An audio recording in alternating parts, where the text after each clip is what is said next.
Boxing truth here. Everyone's buzzing about a potential Crawford Spence fight that's not going to happen for at least another 2 to 3 years, especially since Bob Arum is throwing out a number for it actually to be possible, for it to actually to be a possibility of it happening. 500K pay-per-view buys. That's the number for a Crawford Spence fight to go down. But the reality is, Keith Thurman is going to determine whether this Crawford Spence fight ever happens, because that's what Spence needs on his mantle in order for that fight to produce that type of numbers that Bob Arum is seeking for a potential Crawford Spence fight.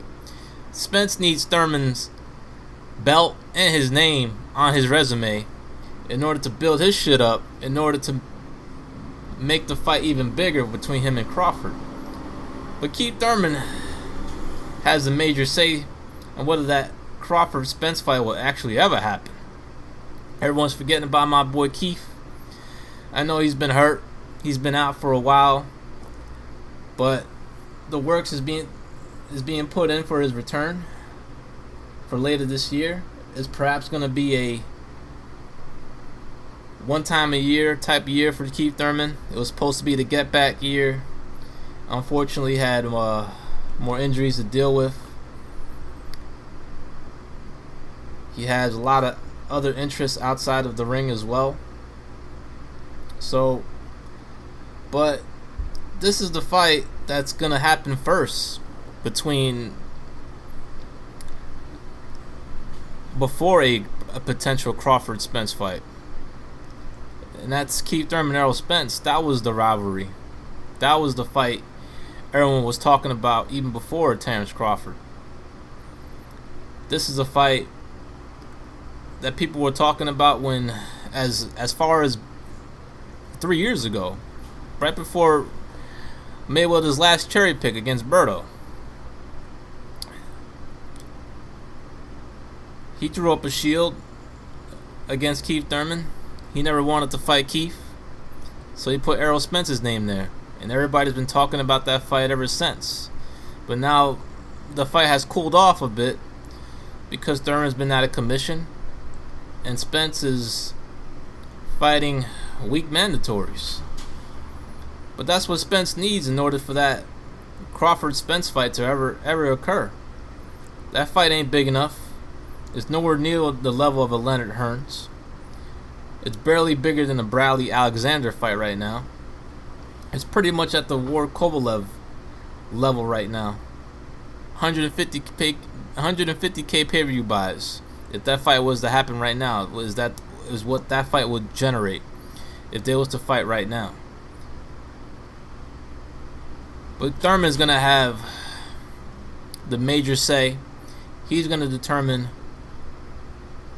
whether this Spence Crawford fight ever happens. Thurman has the more accomplishments under his belt compared to Crawford and Spence. He's been at the division a lot longer than Crawford. He's accomplished more than Errol Spence. He's unified the belts. He has a better resume than Spence. He has more experience. He's from the 2008 class. So, of course, everyone's forgetting about Keith Thurman.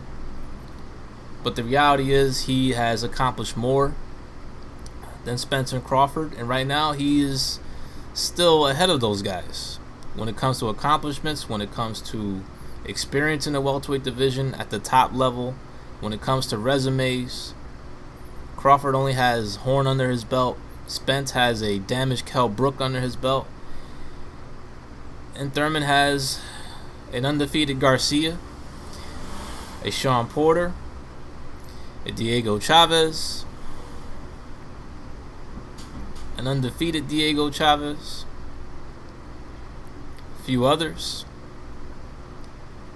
Thurman is still one of the guys to beat in the division.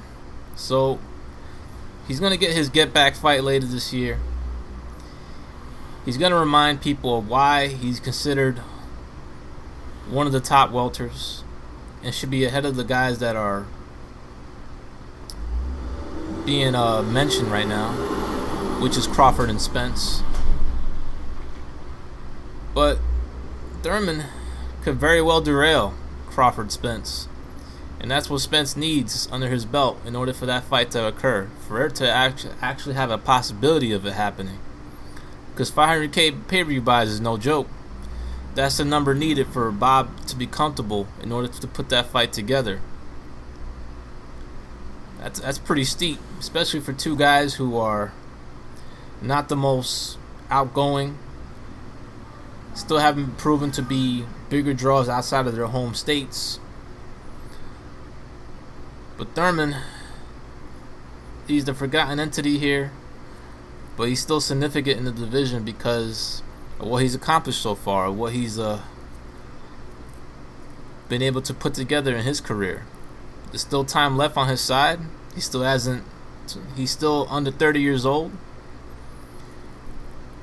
And he's going to remind people why he's really the guy to beat in the welterweight division. It could be Thurman Crawford, for all we know, when the smoke clears in the welterweight division. It could be Thurman giving Errol Spence a boxing lesson, and why we need to slow our roll here when it comes to Errol Spence, who still has a lot to prove, still needs to accomplish a lot more, and he's definitely not going to get much props knocking out weak-ass mandatories and the Ocampos of the world. We got to see how Errol Spence deals with that movement. We got to see how Errol Spence deals with those counters.